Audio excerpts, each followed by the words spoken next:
we come on the air, we're getting our first look at the man accused of trying to kill 4 New Mexico politicians in court.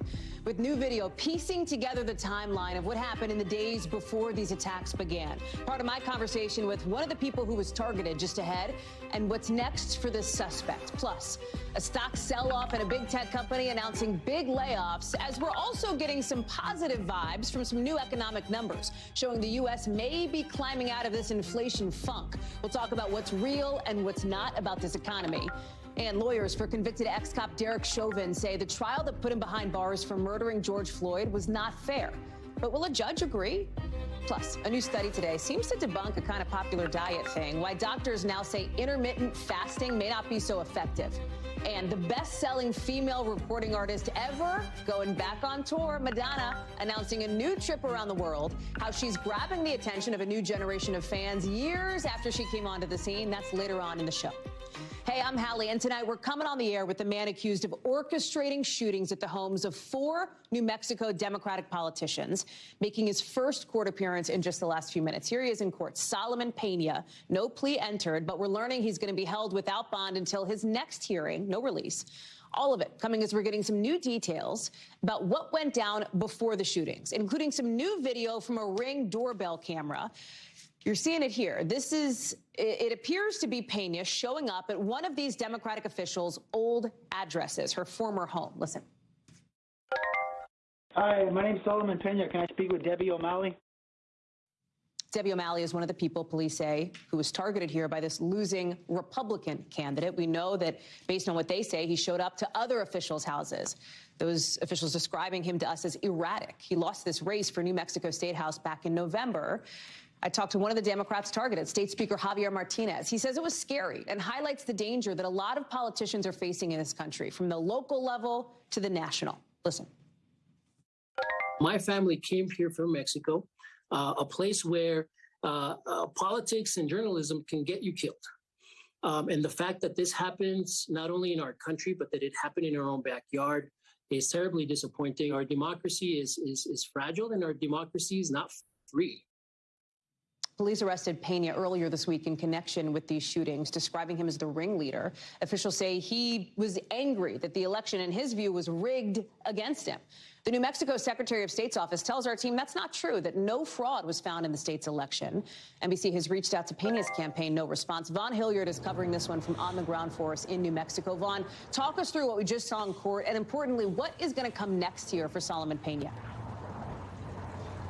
Right. That initial court appearance just wrapped up not too long ago, Hallie, and he has so far not entered a plea here at this time. There is no cash bail here in New Mexico, and the judge is holding him without bond here at this time. His next court appearance is scheduled for February 1st, and we should note the investigation continues around the broader shootings here, politically, potentially motivated shootings. There are deep allegations that run throughout that arrest warrant here that leaves a lot of open doors about other players that may have been involved in this alleged scheme. One of the things that I think keeps coming to light, Vaughn, as there's more and more reporting about this, is how much worse this could have been in New Mexico, with police saying that there was a bullet, we talked about this, that landed in the bedroom of a 10-year-old daughter of one of these people, so close it got sheetrock dust onto this little girl's face. We know the DA is not ruling out the potential for more serious charges, perhaps down the road, like attempted murder, and police say that the intent of Pena was to cause serious injury or even death. Right, and Pena is already a convicted felon. He had already served 7 years in prison. He actually was not discharged from supervision until March of 2021. So he announced his bid, lost his bid by nearly 50 percentage points. But then you saw over the course of the next 2 months, he clearly, if the prosecutors are able to prove their case, went out and tried to overturn the election, not only through providing evidence, what he claimed to be evidence, through local officials to try to not certify the election, but then through intimidation. At the bare minimum, that's what this is. There are 15 counts that have been so far filed against him, including being a felon with a weapon. He's been charged with conspiracy. He was charged for firing from a vehicle. There are serious charges already levied against him, and as you said, potentially more on the way. Pull back for a minute, because, Vaughn, you've been on the campaign trail for the last like 7 years, I think. I mean, that's been a huge part of your life. And what we've seen over the course of the last maybe 5 years or so has been an increasing concern about politically motivated violence against lawmakers, against elected officials, et cetera. Capitol Police are out with some new numbers in the last 24 hours on threats to members of Congress. 7,500 last year, less than the year before, but nearly almost double the number from 2017. Talk to me about what you're hearing in New Mexico about this, because in my conversation with Speaker Martinez, with Commissioner Barboa, some of these officials targeted to a T. Like, one thing that they all said to me was, you know, what you heard from Speaker Martinez, democracy is not free, that like it shouldn't be like this in this country, and that the temperature has got to get lowered. Right. You know, this is about more than January 6th of 2021 up at the U.S. Capitol here. You're talking about a state house district that is overwhelmingly Democrat in deep blue Albuquerque, one in which this individual lost by 50 percentage points, yet still couldn't come to grips with the idea that the election wasn't rigged against him here. And that is where you go around the country, and how you and I have had this conversation. Folks are truly living in a different fantasy world. There is a great number of folks who truly believe the American government is being run by the so-called deep state.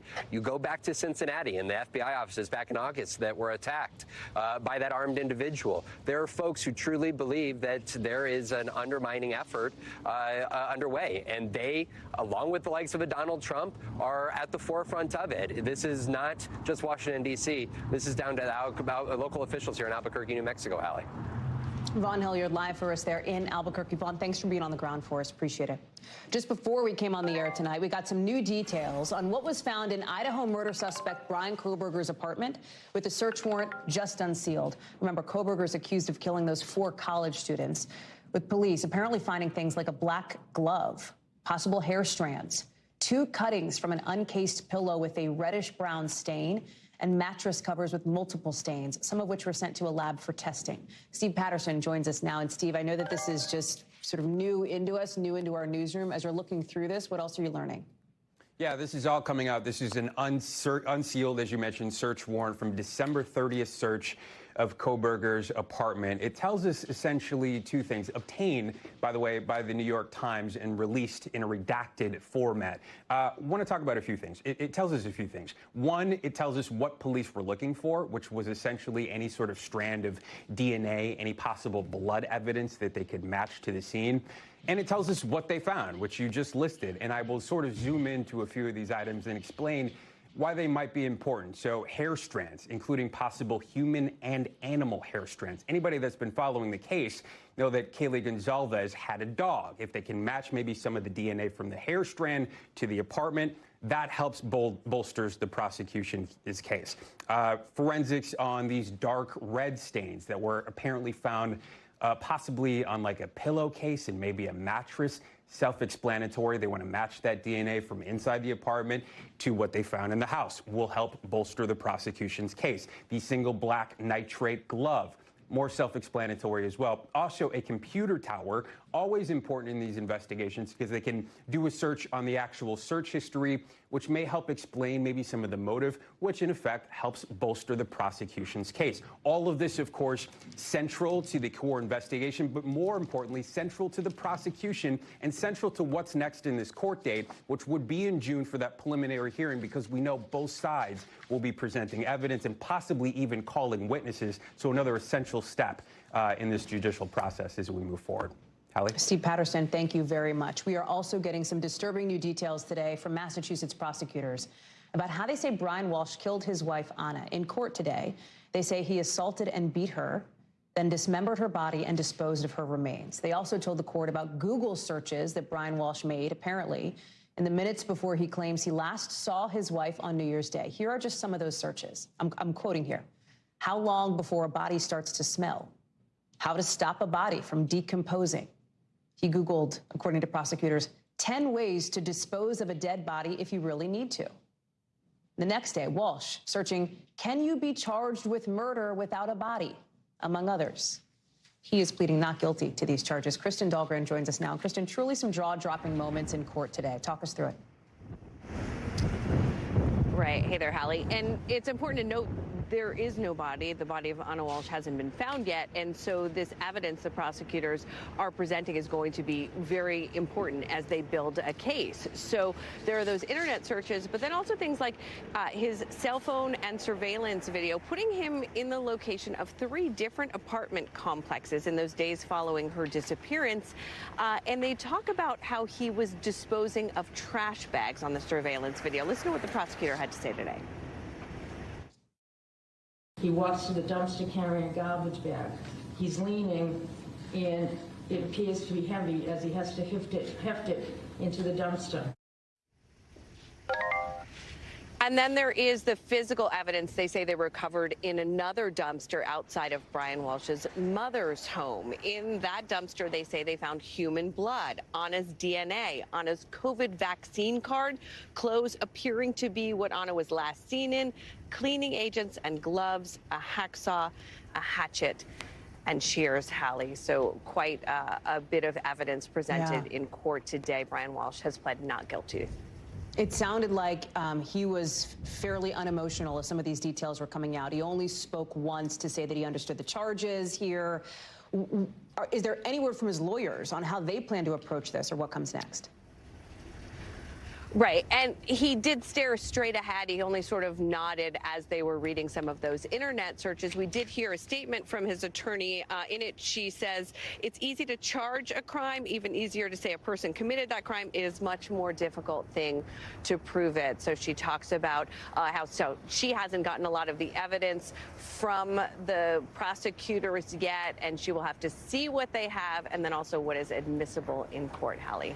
Kristen Dahlgren live for us there in Quincy, Massachusetts. Kristen, thank you very much. Let's talk about the business world, the economic picture today with the stock market taking a bit of a late tumble. The Dow dropping some 600 points. Look at that. Red, red, red all across the board. The S&P hitting its worst day in more than a month because of some new data out today about retail sales. That led to some concerns about a recession. But there's a lot of other numbers we should talk about here, too.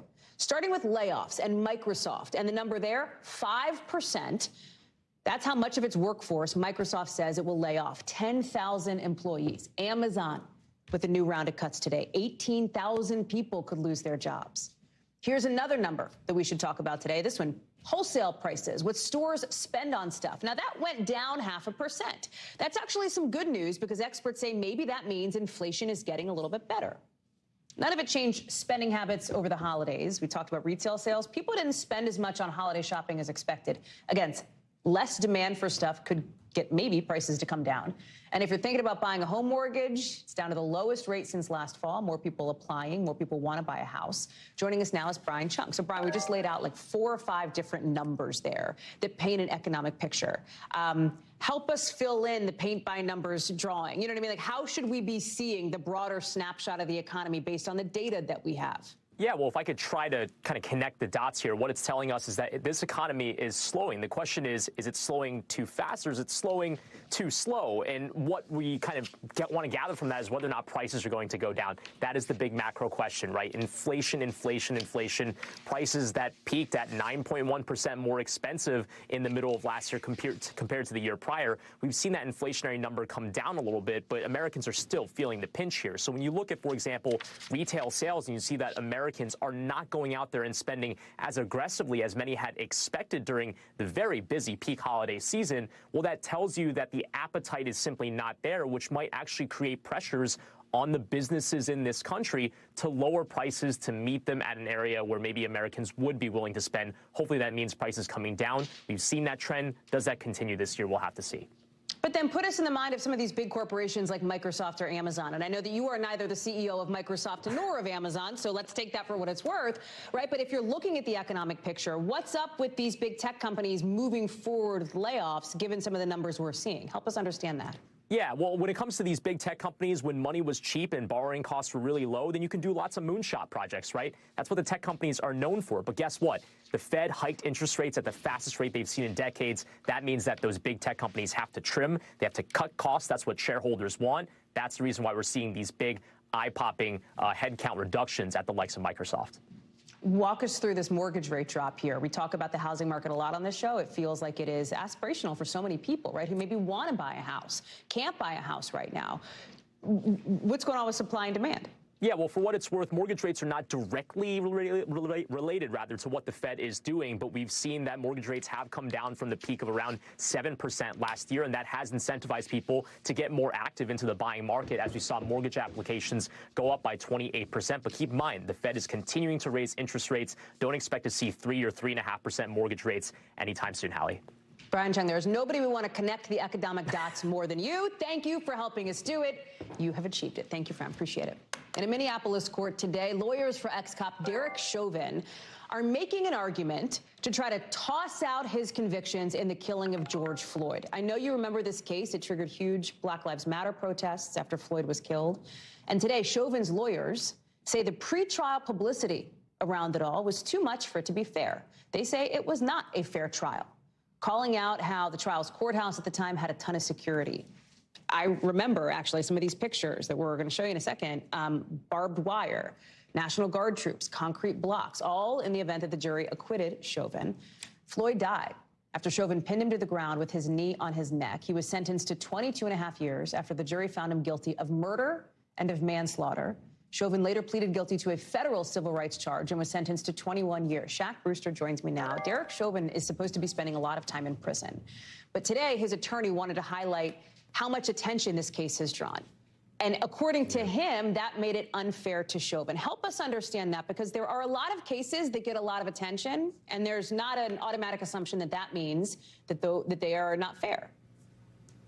Yeah, and that was kind of the point in the points that you heard the state making and state prosecutors making during these arguments. When you listen to what Derek Chauvin's attorneys and his team of attorneys are saying, they're essentially saying he didn't receive a fair trial and that there was no way in which he could receive a fair trial in the state of Minnesota. Their specific request is they want this appeals court to force a new trial, so they want them to reverse his conviction, force a new trial in a different venue that's not in Minneapolis, that's not in Hennepin County.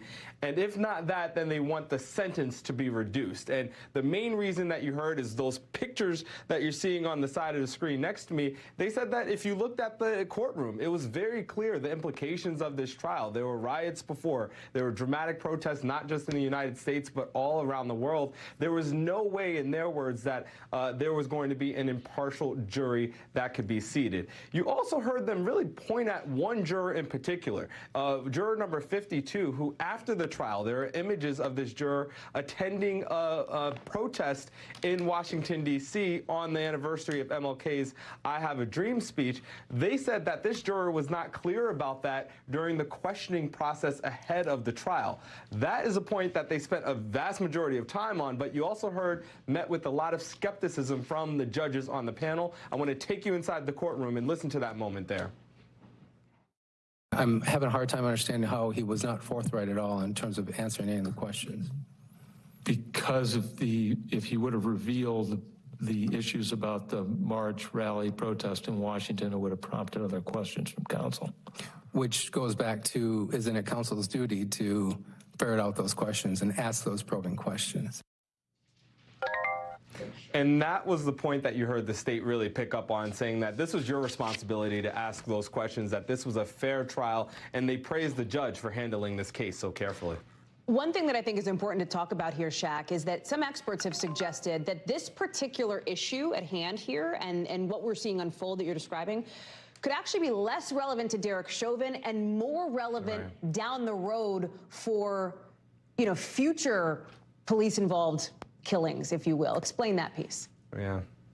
Yeah, if you look at Derek Chauvin's situation, even if he's successful in this appeal, and by the way, legal observers warn that's not particularly likely. There's a high bar for him to be successful in overturning his conviction. But even if he is successful in this, it's not really going to fundamentally alter the amount of time he's going to spend in prison, because he had a plea deal with the federal government that pretty much mirrored the sentence that he got in the state case. What it will do is sets a precedent, because this is an appeals court, for future convictions and future prosecutions of police officers. Shaq Brewster live for us covering this story on Derek Chauvin. Shaq, thank you. 90 days. We'll see how this one goes. Appreciate it. So listen, right as we were coming on the air, our team here at NBC News has been able to debunk another apparent lie told by controversial Congressman George Santos. Here's the deal. Immigration records obtained by NBC News show that Santos's mother was not even in the U.S. when 9/11 happened. Why does that matter? Remember what Santos' campaign website said, that his mom was in the South Tower of the World Trade Center in her office when the horrific events of that day, September 11th, happened. The site goes on to say she survived the attack, but then died of cancer a few years later. Now, keep in mind, Santos has admitted to lying about his education. There's still a whole lot of other questions about a whole lot of other claims he's made. Ryan Nobles is joining us now. And Ryan, the records, I believe, show that even though Santos' campaign site has said that his mother died years after 9/11, but was in the South Tower on that day, she was apparently in Brazil until 2003. Yeah, that's what these records appear to show. And they were discovered by a genealogist by the name of Alex Kalsrath, who has a lot of expertise in this field. He was able to acquire them through a Freedom of Information Act. He shared them with us here at NBC, specifically my colleague Garrett Hake. And we poured through these documents and confirmed what they tell us. And the most obvious thing is that she applied for a visa in 2003, which specifically stated that she'd not been in the United States since 1999. So if she was not in the country between that period of time, 1999 to 2003, that would mean that she couldn't have been sitting in an office in the South Tower of the World Trade Center on September 11th. And so far, Santos and his representatives have not responded to yet another falsehood that has been debunked, despite the claims that he has made repeatedly on a number of topics over the course of his campaign for Congress. And now here he is, a sitting member of Congress. And this has been pretty much par for the course, Haley. He's kind of caught up in these claims. They turn out to not be true, and he doesn't explain why he made these false accusations. And I think one thing that I'm sure Republican leadership is grappling with, Ryan, is that it is like a drip, drip, drip. Every couple of days, there's something else. There's something else that has Santos's name again in the news. Ryan Nobles, thank you for that. Appreciate it, you and your team and Garrett there. Some breaking news out of the White House today, saying that the special counsel investigation looking at President Biden's classified documents, sources say, is probably not going to play a role in whether or not the president decides to run again. And these sources are telling our team that top advisors have not agreed on a timetable for that announcement, but two people familiar with the talks say for now, it's not going to come until after the State of the Union on February 7th. Carol Lee is just out with this new reporting, her and our Mike Memoli there. Okay, so Carol, what is so interesting here is the context for this, because there was some discussion that perhaps the State of the Union would be kind of a launching pad for a candidate Biden. It sounds like that timeline is shifting, or maybe people don't even really know what the timeline is. Help us understand this.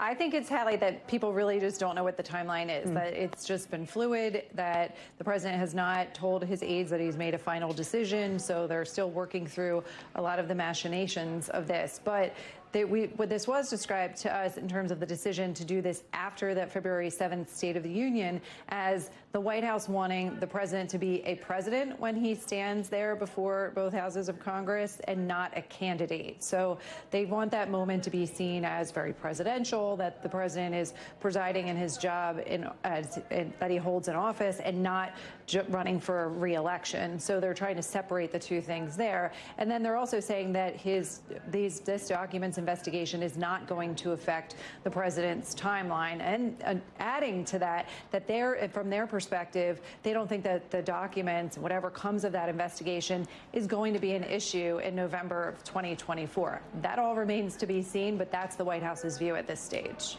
Carol Lee out with that new reporting. Commend folks to read it. NBCnews.com. Carol, thank you very much. Let's talk about the Justice Department announcing a big crypto bust today, saying a Russian national ran a crypto exchange that was widely used by, well, crooks. Talking about a majority shareholder of a Hong Kong-based exchange that the DOJ says processed more than $700 million in illegal funds, right? Prosecutors say that this money was filtered through the dark web, laundered money stolen in ransomware attacks, with one top official out with this warning. Watch. Today's law enforcement actions put all of those who seek to exploit the cryptocurrency ecosystem on notice. There is no place that is beyond the reach of U.S. law enforcement and our partners. No place beyond the reach of law enforcement, and that includes the world of crypto. Ken Delanian is joining us now. Ken, the DOJ does a lot of money laundering investigations and announces a lot of money laundering busts. We don't talk about him all the time, like on the news, right? This one is a big deal. Explain it. It's a big deal, and that was the Deputy Attorney General, Lisa Monaco, you just heard from, the #2 official in the department behind Attorney General Merrick Garland. And she came out to this news conference today because they really wanted to highlight this case that they cracked, because it involves crypto, it involves Russia and China, and it shows that the FBI and the Justice Department can reach out and touch people who think that they are isolated and insulated from American justice. What they're saying here is this was a massive dark web scheme to launder money through crypto. As you said, ransomware gangs use this, drug dealers use this, according to the FBI. It was a place where people could set up anonymous accounts and stash their ill-gotten gains. But as with most people who do any kind of work in the financial system, it ultimately touches the United States in some way, and that's how the FBI and the Justice Department were able to get this guy. They arrested him in Miami today. They didn't say how they lured him to Miami, even though he's, again, a Russian national who was living in China. But they say that they've also shut down this crypto exchange. They've seized the servers, and the Treasury Department came in and sanctioned them, giving them essentially the death penalty. So they're portraying this as a big win against money laundering here today. There is pressure where I am sitting, Ken, just a couple of blocks here from the United States Capitol, for members of Congress to do something to regulate crypto. Prosecutors wanted to drive home the point today as we look at sort of as a nation, as the federal government looks at this, how do you get a handle on crypto? They wanted to make the point, you are not totally anonymous when you deal in crypto. That, like, if you're doing weird, sketchy stuff, like, they may very well be able to track you down. Absolutely. It's easier to track than cash, Hallie, because there's a ledger of every transaction that never goes away. The thing is, the investigators have to figure out what humans are behind the code, the ones and zeros, and the way they want to do that is they want these exchanges to know their customers, to keep a record of all the customers. This exchange was not doing that because it was a criminal exchange, so that's the way that they are trying to ensure that this system works, and that's the regulate they hope every government will adopt, which is know your customer, just the way banks do and other financial institutions. But absolutely, crypto is easier to trace than cash. It's not a safe haven for criminals, Hallie. Ken Delanian live for us there at the DOJ. Ken, thank you very much. Appreciate it. Coming up, a helicopter crash in Ukraine, killing at least 14 people, including one of the country's cabinet members. We're live in Kyiv with the latest on this investigation. Plus, prosecutors say they're going to announce whether they will charge anyone in that Rust movie set shooting tomorrow. What we know about this big decision after a break.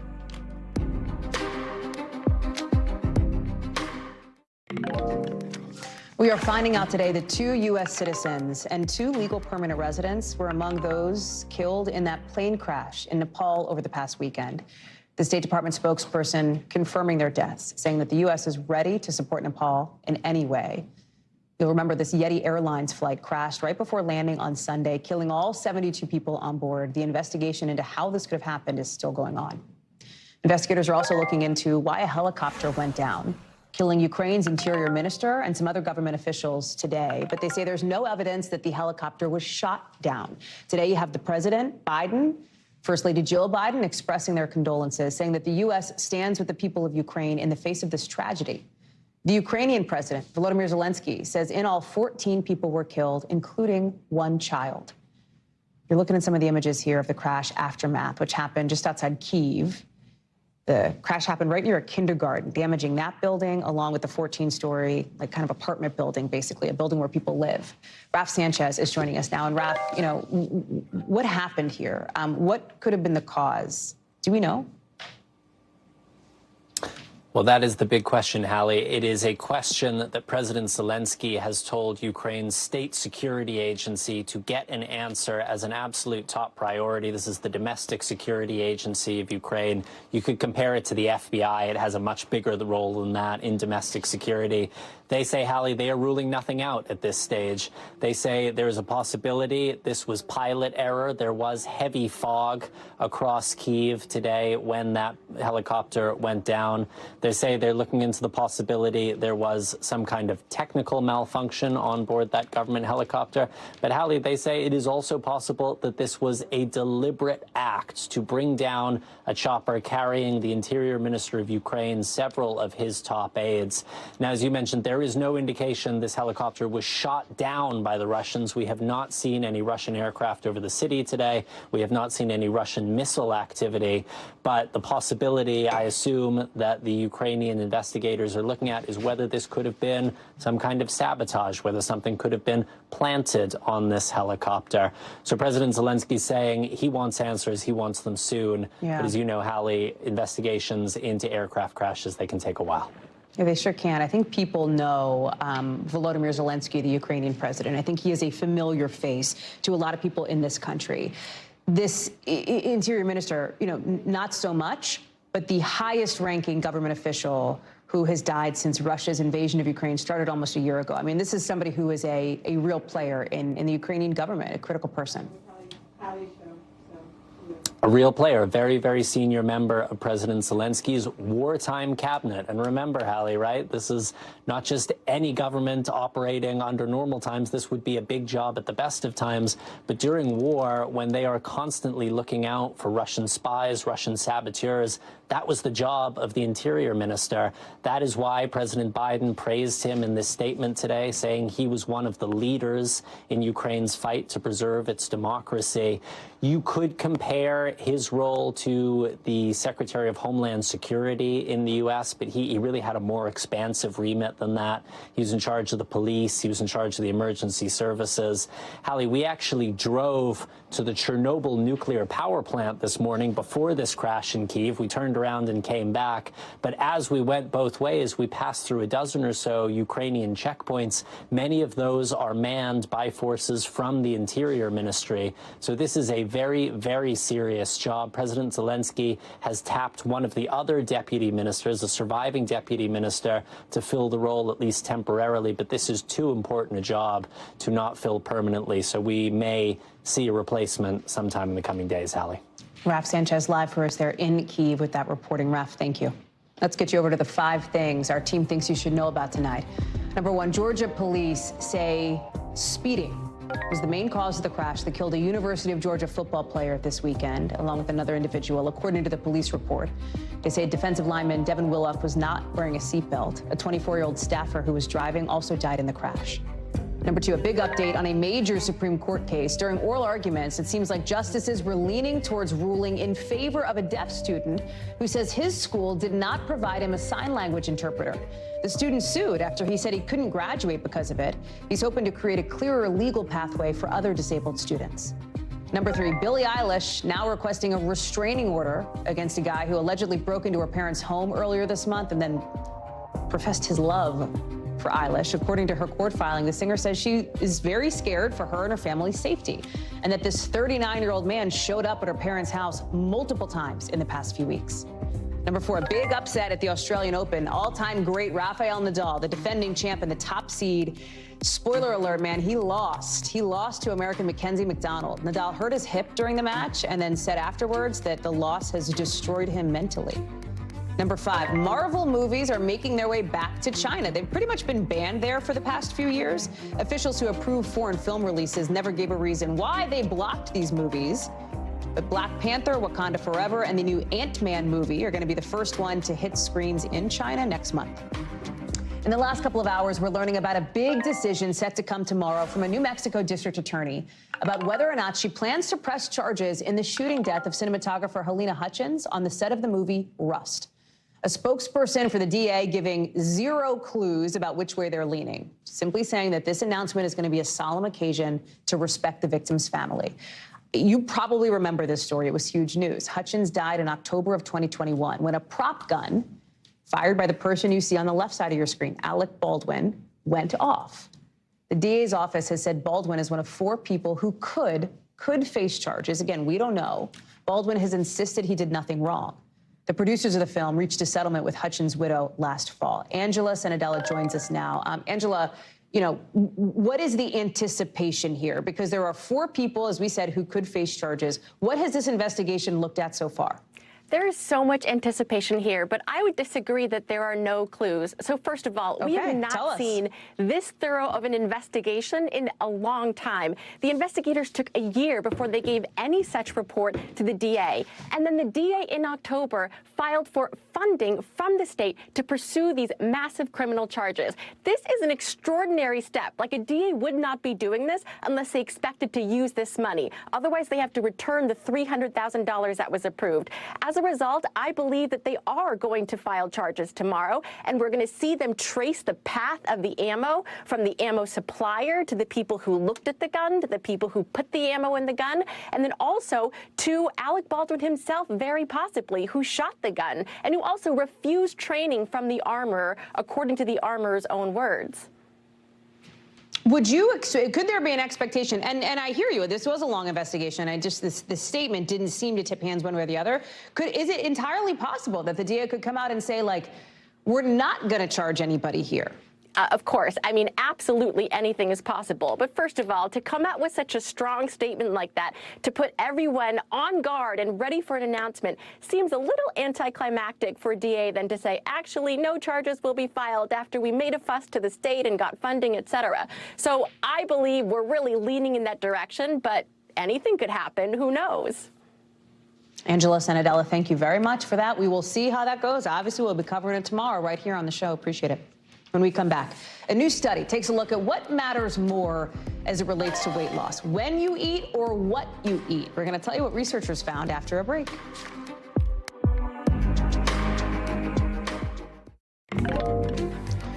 So, you know, intermittent fasting, that thing where you have a window, you have a limited window, number of hours of when you eat. Turns out it may not work so well if you're trying to lose weight. A new study shows that it's not when you eat, but what and how much that has the biggest impact on weight. The research, published in the Journal of the American Heart Association, showing that eating smaller meals and cutting calories is more effective for weight loss than restricting meals to a certain number of hours.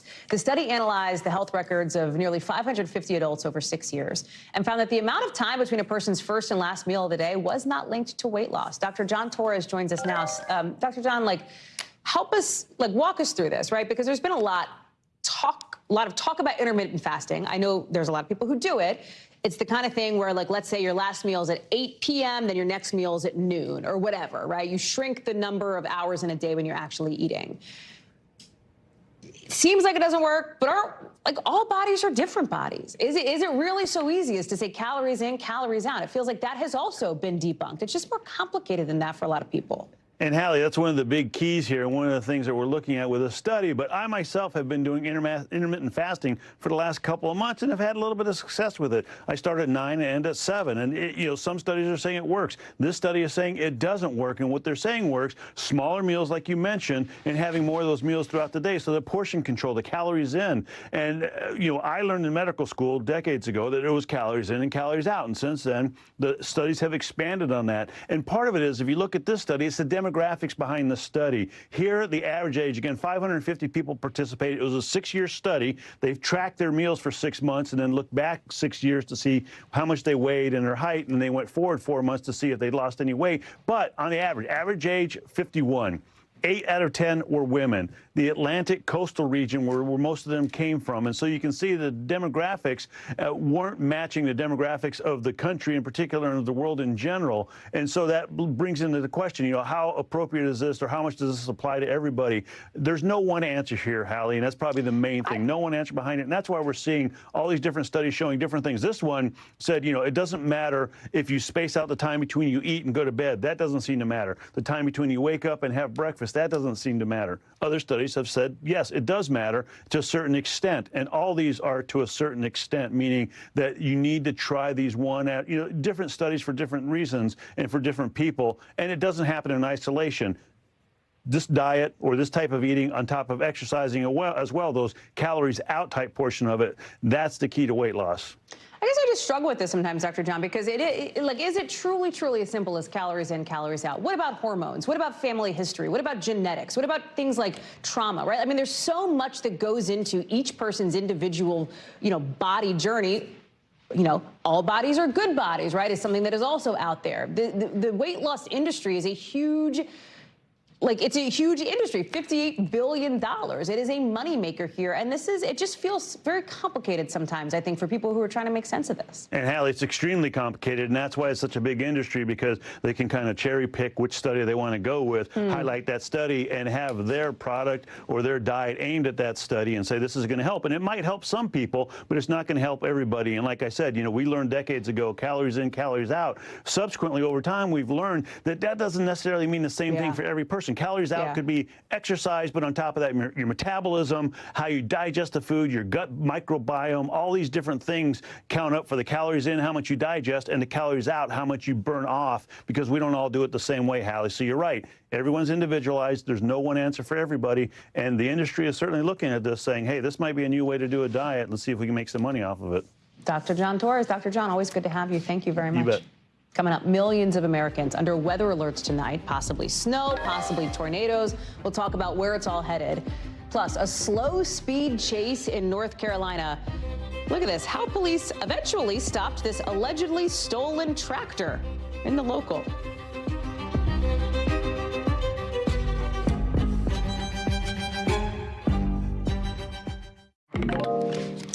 Across the country tonight, there's a big two-sided storm affecting a lot of people. On the one side, you have the sort of wintry piece of it all, a ton of snow, a ton of wind overnight from Colorado all the way to the northern Great Lakes. 18 million people under winter alerts right now. On the other side of the storm, you have the rainy, thunderstormy part of it. This is what it looks like in Arkansas. In the south, 5 million people at risk. The big concern there, possibly tornadoes, possibly hail. Let me bring in Angie Lastman, who's got a closer look at the forecast. Angie, we have seen some destructive tornadoes in the last couple of weeks, these rare January twisters. Does this look like it's going to be more of the same? Not quite as active as, say, last week when we were dealing with that, but the potential, Hallie, is still there. The ingredients are there for us to still see some of these tornadoes developing as we go through the rest of our evening. And that's why we have a tornado watch in effect. And you mentioned it, it's a two-sided storm. We've got a whole lot of snow in parts of the high plains. We've got all this rain stretching basically from the Gulf up into the Great Lakes region. And that's going to be impactful for some. But let's focus on the tornado watch first. This is going to last through 9 o'clock Eastern time. So if you have family, friends, or if you live in these areas that extend basically from the border of Texas into Louisiana, Arkansas, and up into portions of Tennessee and into Mississippi, you're going to want to be watching for this, listening for alerts as we go through the afternoon. This line of thunderstorms is going to continue marching to the east, and you can kind of see the bullseye of some of those bigger cities that are included in this. 4 million people now. It's been shrunken down just a little bit, but the impacts really remain the same. Memphis to Alexandria, we'll see the potential for it. You mentioned it, Hallie, the hail, as well as the wind gusts up to 60 miles per hour. Really, the only reports that we're seeing so far are the wind gusts. So that's good news. We don't have tornado reports just yet, but we also have a lot of snow, the blowing wind that's causing the blowing snow, reducing visibilities, and even some ice that has accumulated in parts of the high plains, anywhere from 10 to 15 inches, Hallie, in places like North Platte, which is going to be, tricky for travel for sure. Angie, thank you very much. People are obviously hoping this thing will clear out pretty soon. Appreciate it. NBC covers hundreds of stories every day, and because you couldn't possibly read or watch or listen to them all, our bureau teams have done it for you. This is what they tell us is going down in their regions in a segment we call The Local. From our Southeast Bureau, police in Boone, North Carolina say somebody stole a tractor and then led officers on a chase. Look at this. Officials say they got a call about somebody trying to hit people with this tractor. Whoever was in it apparently did hit some cars, a dumpster, a church, even a police car. They tried to stop him, look at this, by using spike sticks, stop sticks. They didn't work. Eventually, you know what officers did? They cornered this guy and then shot the tires on the tractor. Turns out it was super scary because the guy jumps off it holding a knife, got tased, and then got taken into custody. Fortunately, nobody got hurt. Also from our Southeast Bureau, the University of Texas at Austin is blocking TikTok on any device connected to the university's network. Employees also have to delete TikTok from anything issued by the university, like the phone or the iPad or whatever. The school says it's doing this to try to protect people's data.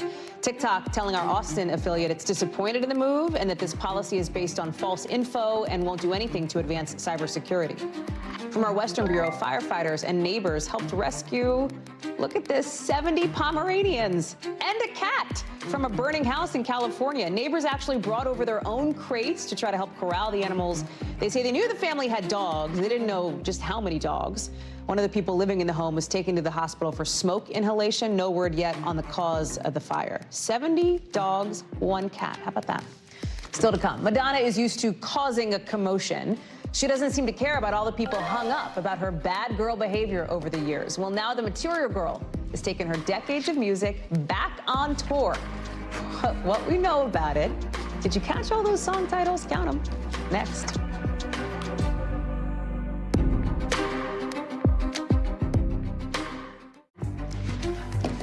Right now, a lot of questions around the death of a California public defender who died in Mexico celebrating his first wedding anniversary.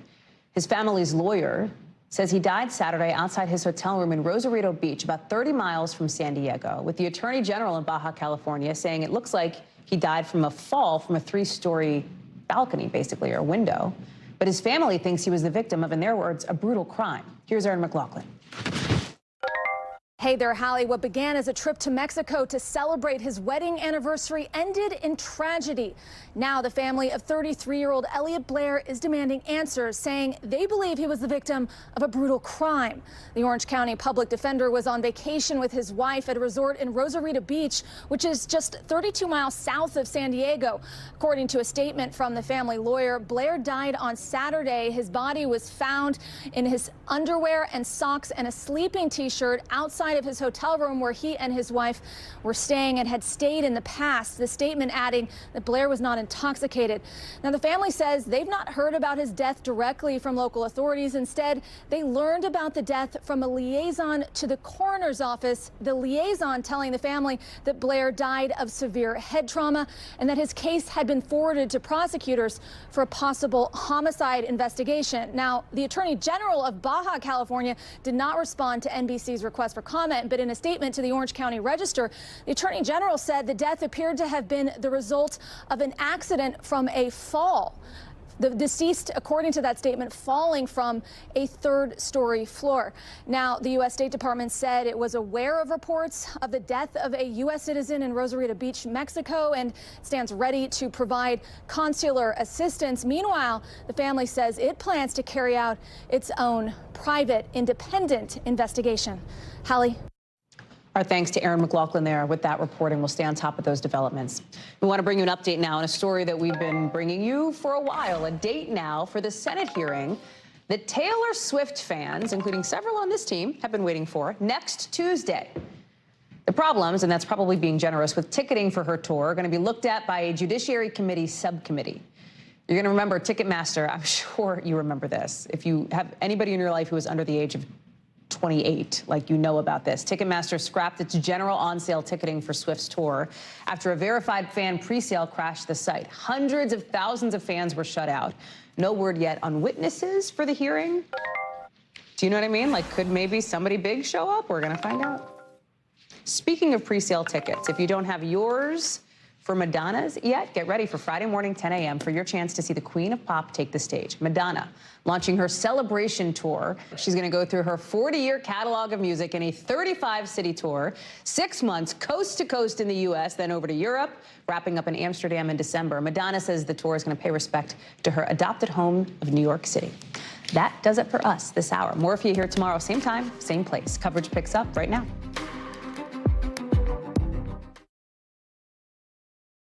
Thanks for watching our YouTube channel. Follow today's top stories and breaking news by downloading the NBC News app.